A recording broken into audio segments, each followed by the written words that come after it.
Good morning and welcome to Gnan Manjari Vidyapeeth digital platform. I am Manish Kalotra is going to take your economics chapter number 5 poverty. In last lecture we have discussed about economic factors, social reasons and other reasons. Today we will discuss about measure to reduce poverty. So let's start with our topic. India has taken the following step to reduce during planning period. તો ઇન્ડિયાએ કયા કયા steps લીધા છે એ બાબત આપણે વાત કરવાની છે આજે. તો જોઈએ to increase agriculture productivity. In India, one of the basic reason of poverty is low productivity in agriculture. With increase in agriculture productivity and income of agriculture labor, poverty can be reduced. Regarding this, through public program, farmers are informed about upgrade technology, available resource at reasonable rates, improved infrastructure facility, maximum price and regulated market for their produce. Development of agriculture will increase productivity per labor. Also, employment opportunities and price of food grains will decrease. This will be more advantage to poor and poverty can be reduced. તો આજે શું કહે છે પહેલો point two increase agriculture productivity. Agriculture productivity કઈ રીતે વધારી શકે એની વાત કરવામાં આવે છે. તો ગવર્મેન્ટ એમાં ઘણા સ્ટેપ્સ લે છે. ગવર્મેન્ટ ગામડે ગામડે જઈ અને એનો પ્રચાર કરે છે કે ભાઈ તમે આવું કંઈક કરો તો તમે મોડર્ન ટેકનોલોજીસનો ઉપયોગ કરો તો લેબરનું તમારે અછત ઘટે. લેબર્સની જરૂર હોય તો લેબર્સનો તમે પૂરતો કામ ગઢવી શકો છો. તો આ બધી વસ્તુની ઘણું કીધું છે. જેમાં જેમ કે અપગ્રેડ ટેકનોલોજી છે, available resources at reasonable rate, improved infrastructure facility, maximum price and regulated market. તો આવું બધું ગવર્મેન્ટ અત્યારે હાલમાં પણ ગવર્મેન્ટ અત્યારે લોકસભામાં એ એગ્રીકલ્ચર બિલ પાસ કાંક કરાવે છે. તો એ બિલ પણ એની માટે જ છે કે ભાઈ ફાર્મર્સને પ્રાઇસ સારી મળી રહે એ માટે છે. ક્લિયર? તો જોઈએ આપણો second point, development of small scale industries. In India small and cottage industries have made immense contribution in the gross national income and employment. So, if small and cottage industries can be developed and encouraged, then poverty can be reduced on a large scale.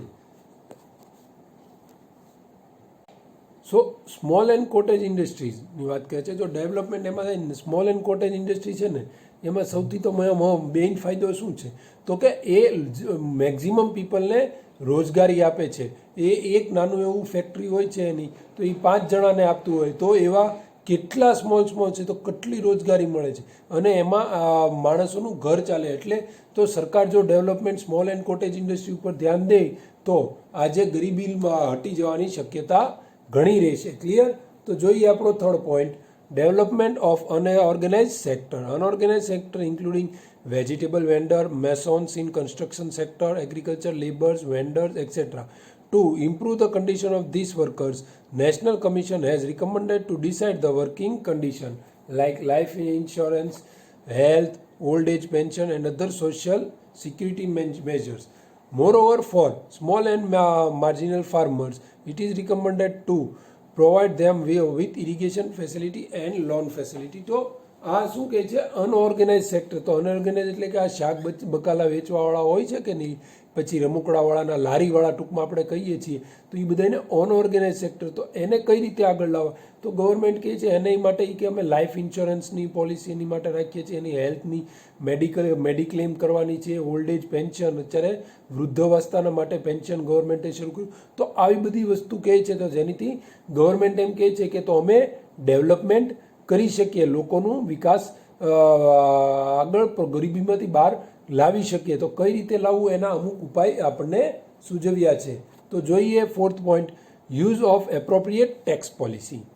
Government uses tax policy to reduce inequality of income and poverty by redistributing income. To fulfill this objective, the government makes such a policy wherein more tax is imposed on rich class which can afford the tax and less tax is imposed on poor class and giving the tax concession.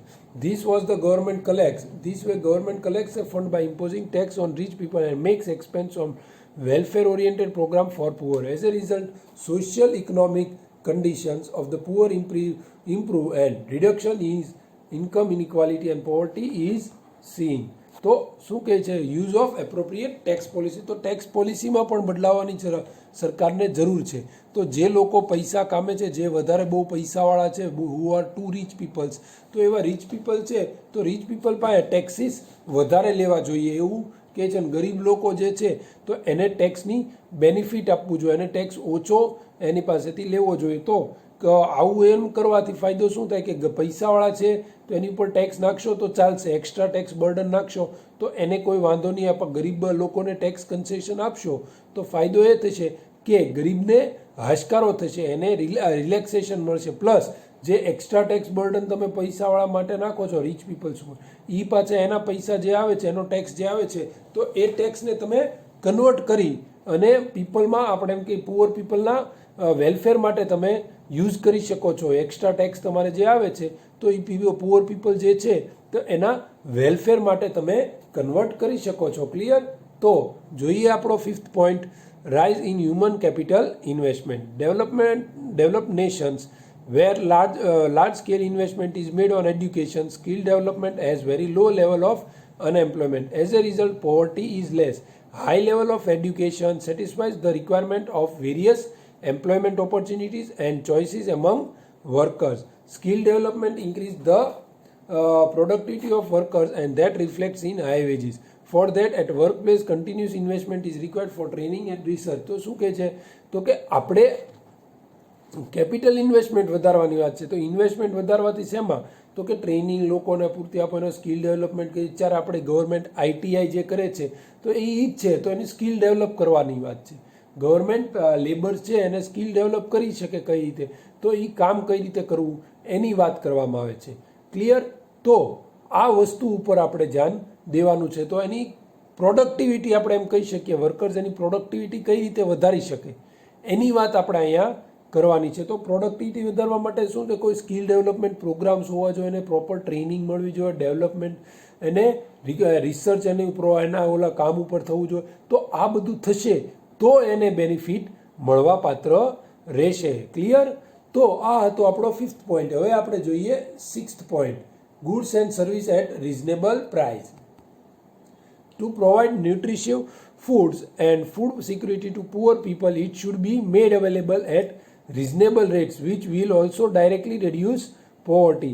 Under public distribution system in India, we have ration shop where rural and urban poor are given basic utility goods at reasonable price. During drought and scarcity, the responsibility of public distribution system is more to satisfy the basic needs of the poor. તો શું કહે છે? Goods and service at reasonable rates. એ ત્યારે government આ પણ કામ કરે જ છે. આપણે એમ કહીએ સસ્તા અનાજની દુકાનની વાત તો કરી છે ને, રાશનની દુકાન. તો એ રાશનની દુકાન એ આ જ થયું. તો લોકોને સસ્તા ભાવે એમ ફ્રીમાં અનાજ અમુક વસ્તુઓ આપતા હોય છે. તો એનીથી શું થાય કે લોકોને એના પૂરતી કામ ચલાવી છે, એનું ગુજરાન ચલાવી શકે, જમવાનું એને ઇઝીલી બનાવી શકે, મળી શકે છે. તો આવું કરવું પણ જરૂરી છે. તો ગવર્મેન્ટને આવું ટ્રાય કરવાનું. તો એમાં એસ્પેશિયલી જ્યાં અતિ વરસાદ આવતો હોય કે દુકાળ પડ્યો હોય કે રાજસ્થાન જેવી મરુભૂમિ હોય, ત્યાં સરકારને ઉલટું વધારે ધ્યાન દેવું પડે છે. કેમ કે ત્યાં એમ્પ્લોયમેન્ટના ઓપોર્ચ્યુનિટીઝ ઓછી હોય છે, એમ્પ્લોયમેન્ટની કોઈ ઓપોર્ચ્યુનિટી હોતી નથી. તો એ ઓપોર્ચ્યુનિટી ન હોય તો ગવર્મેન્ટને આવા રિલીફનું ઓલું કાર્ય કરવા જોઈએ. તો શું થાય? તો એ ગરીબ લોકો એની બેઝિક સેટિસ્ફાય એની બેઝિક નીડ્સ કરી શકે છે. યસ ઓર નો? તો એ ઇઝીલી કરી શકે. ક્લિયર? તો જોઈએ આપણો 7th point, employment programmes. Employment generation and, poverty eradication are interrelated. Some important employment programs for poverty eradication are as under. તો ગવર્મેન્ટે ઘણા એમ્પ્લોયમેન્ટ પ્રોગ્રામ્સ લીધા છે. તો ક્યાં લીધા છે તો એ અમારે જોવાના છે. તો જોઈએ એમાં પહેલો પોઈન્ટ IRDP અને SGSY.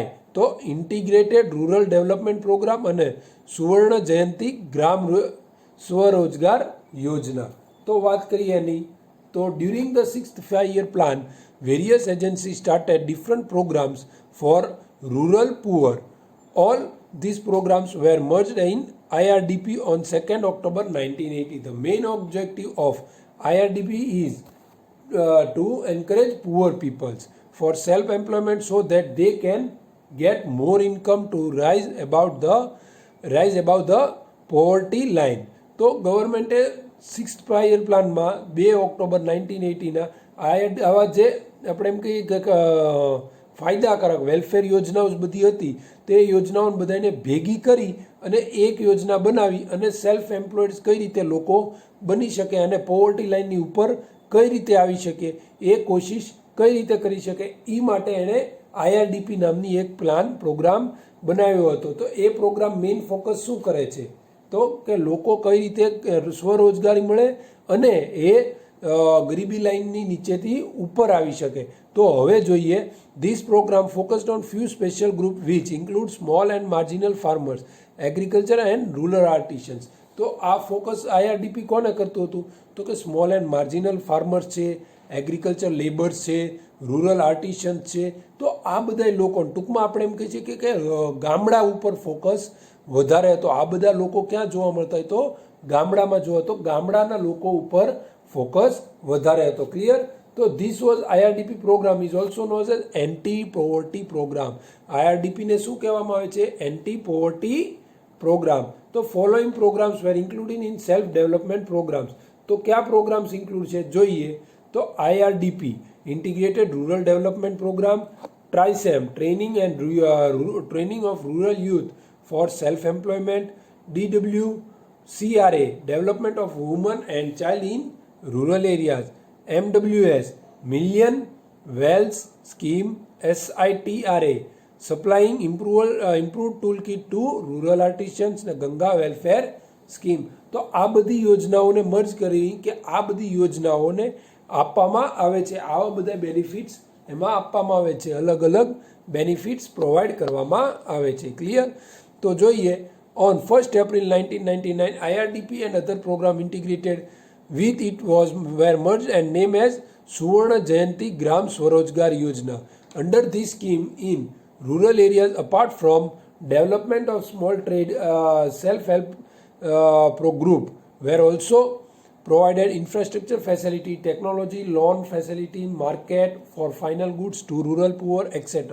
તો આઈઆરડીપી શું કનેક્ટ કર્યું? તો આઈઆરડીપી આ બધી જે આપણે ઉપરની યોજના વાત કરી એ બધી યોજના આઈઆરડીપી, ટ્રાઇસેમ, DWCR, MWS, સિતારા, ગંગા વેલફેર એ બધી યોજનાઓને મર્જ કરી અને એક યોજના બનાવવામાં આવી જેનું નામ છે સુવર્ણ જયંતિ ગ્રામ સ્વરોજગાર યોજના. તો સ્વરોજગાર અને પોતાની રીતે ઇન્ફ્રાસ્ટ્રક્ચર ડેવલપ કરી શકે, ટેકનોલોજીની હેલ્પથી લોનની ફેસિલિટી મળી શકે અને ફાઇનલ ગુડ્સ બનાવી શકે. એ રીતે પુઅર લોકો છે એ કઈ રીતે પૈસા ગરીબીમાંથી બહાર નીકળી શકે એની માટે આ યોજના હતી. ક્લિયર? તો જોઈએ આપણી સેકન્ડ યોજના veg employment scheme. These programs are part of strategy of poverty eradication and has multiple objectives. In wage employment scheme, focus was on those poor who do not have any other source of income than physical labor. This scheme do not only provide self-employment in the slack season but also provide employment during floods, drought, scarcity and other natural calamities.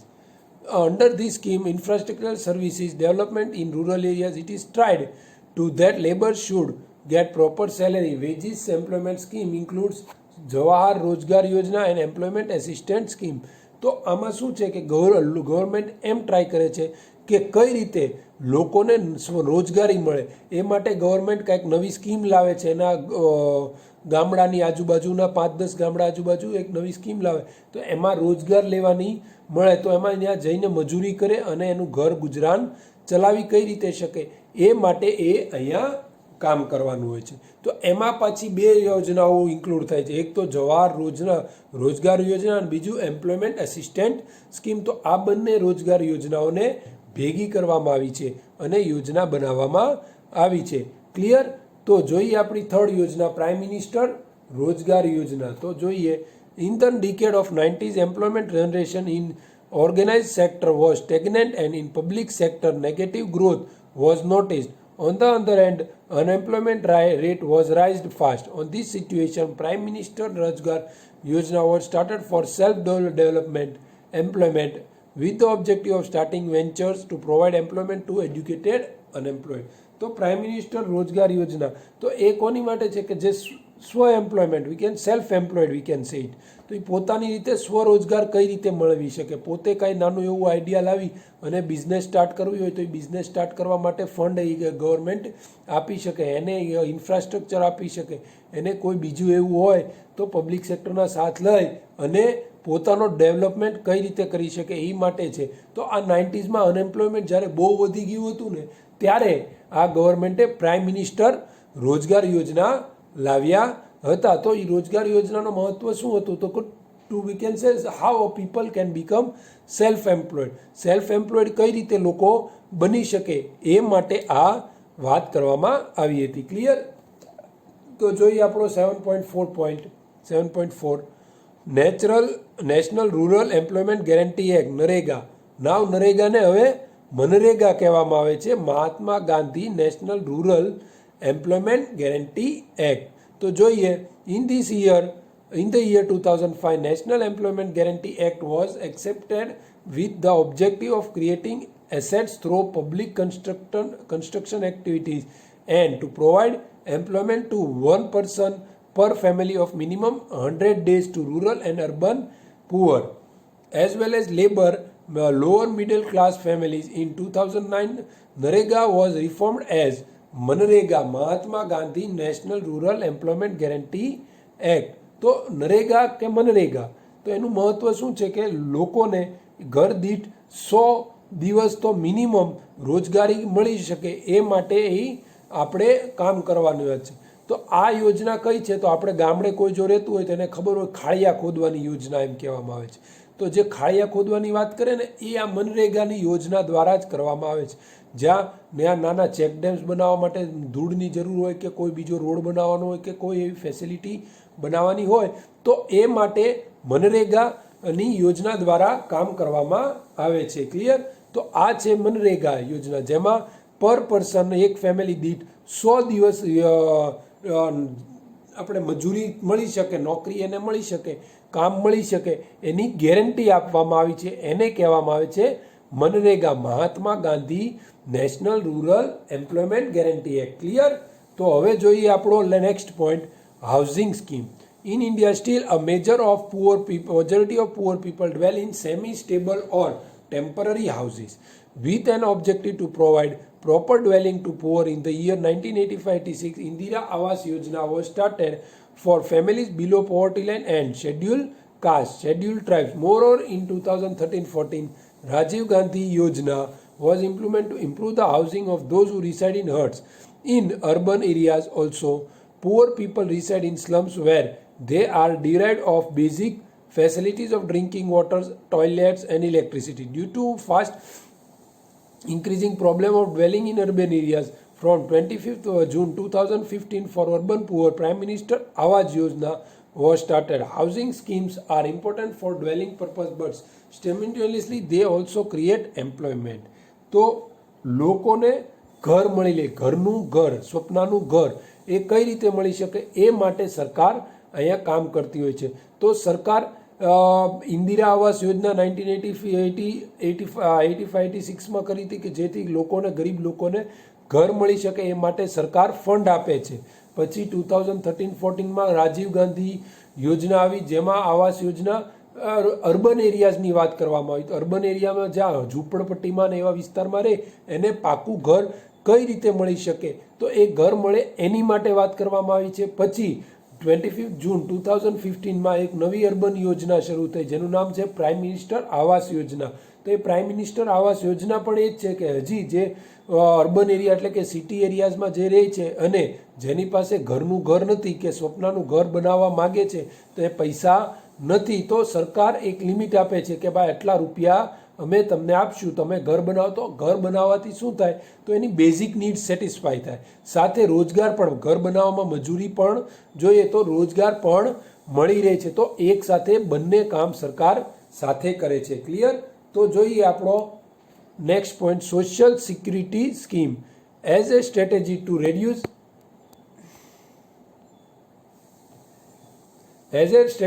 Reduce poverty in India. Various social security schemes were started for workers of unorganized sector from 9th May 2015 15. Atal Pension Scheme was started in which monthly pension is paid to people above 60 years.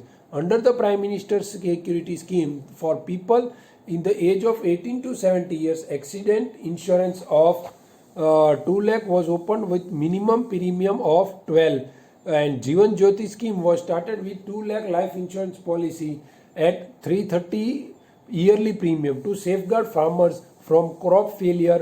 Prime Minister Fasal Bima Yojana was started.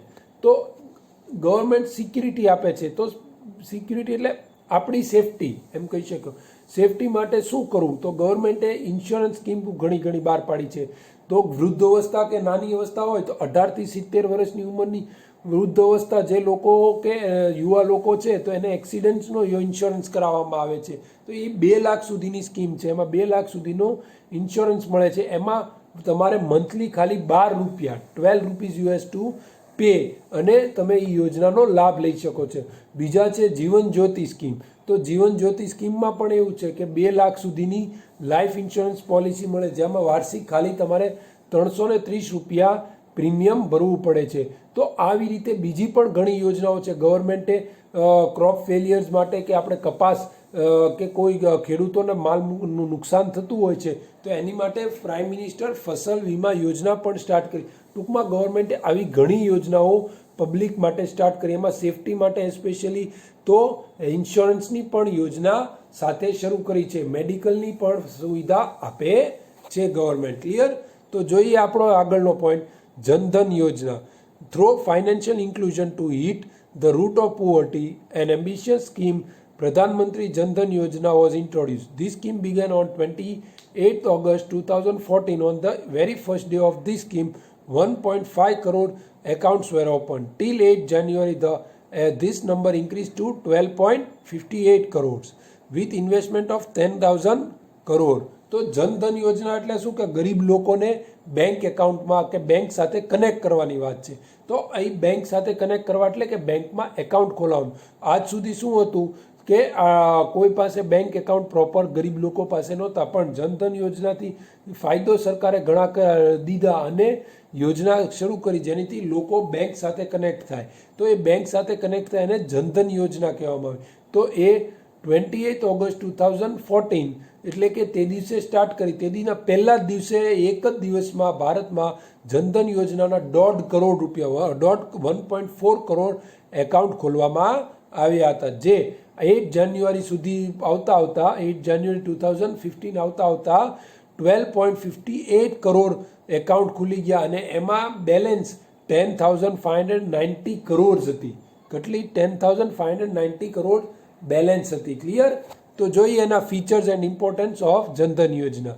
With the objective of increasing banking facility per capita and reduction in religion inequality, this yojana was started and the main purpose was that the subsidy given to poor families by government should directly go to the bank accounts. તો શું હતું, વચેટિયા પહેલાં ખાઈ જતો. યોજનાઓના લાભ સરકાર જે દેતી તો કોઈ એકાઉન્ટ ન હોય તો વચેટિયા લોકો જે હતા એ આના સ્કીમના પૈસા ગવર્મેન્ટ જે આપતી ગરીબ લોકોને એ ખાઈ જતી. પણ આનો મહત્વ શું હતું જનધન યોજના ખોલવા? તો જનધન યોજના ખોલાવવાનો મહત્વ સૌથી વધારે કે સરકાર આવા કોઈ બેનિફિટ્સ આપે છે, કોઈ પૈસા આપે છે કે કોઈ બીજું XYZ આપે છે પૈસા દ્વારા, તો એ ડાયરેક્ટ તમારા એકાઉન્ટમાં આવે. એટલે શું એકાઉન્ટમાં આવે એટલે ડાયરેક્ટ ગરીબ લોકોના હાથમાં આવે. કોઈ ગરીબ વચ્ચે બીજો કોઈ માણસ એ પૈસા ખાઈ ન જાય એની ખાસ નોંધ લેવામાં આવી હતી. Clear? The main feature of this scheme is that the bank account is opened with zero balance, and after 5 months of opening account, an overdraft of 5,000 is available. Under this scheme, those who opened their account before 26 January has also benefit with life insurance policy. તો જનધન યોજના ખોલાવવામાં શું હતું કે એક તો zero balance account હતું એટલે ગરીબ માણસોને કોઈ બેલેન્સ રાખવું એવું જરૂરી નહોતું. બીજું 5 મહિના સુધી એકાઉન્ટ ખુલ્લું રહે, પછી 5 મહિના પછી 5,000નો ઓવરડ્રાફ્ટનો અવેલેબલ ફેસિલિટી થઈ જતી હોય છે. બીજું કે 26 જાન્યુઆરી 2015 સુધી જો તમે એકાઉન્ટ ખોલાવો એ પહેલાં તો તમને લાઈફ ઇન્સ્યોરન્સ પોલિસીનો પણ લાભ આપવામાં આવ્યો હતો. 1 લાખ રૂપિયા સુધીની પોલિસીનો લાભ એ સમયમાં તમને ગવર્મેન્ટ આપતી હતી. ક્લિયર? તો prime minister Jan Dhan Yojana is prominently a scheme for overall financial inclusion On the other hand, it has directly on poverty by providing microfinance and banking facility. તો જનધન યોજનાનો સૌથી મોટો લાભ શું હતો?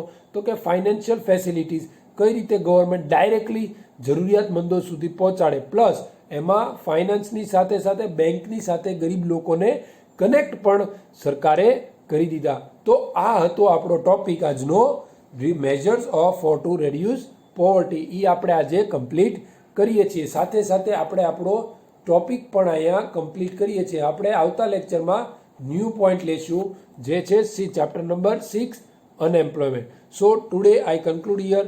Thank you very much and જય હિન્દ.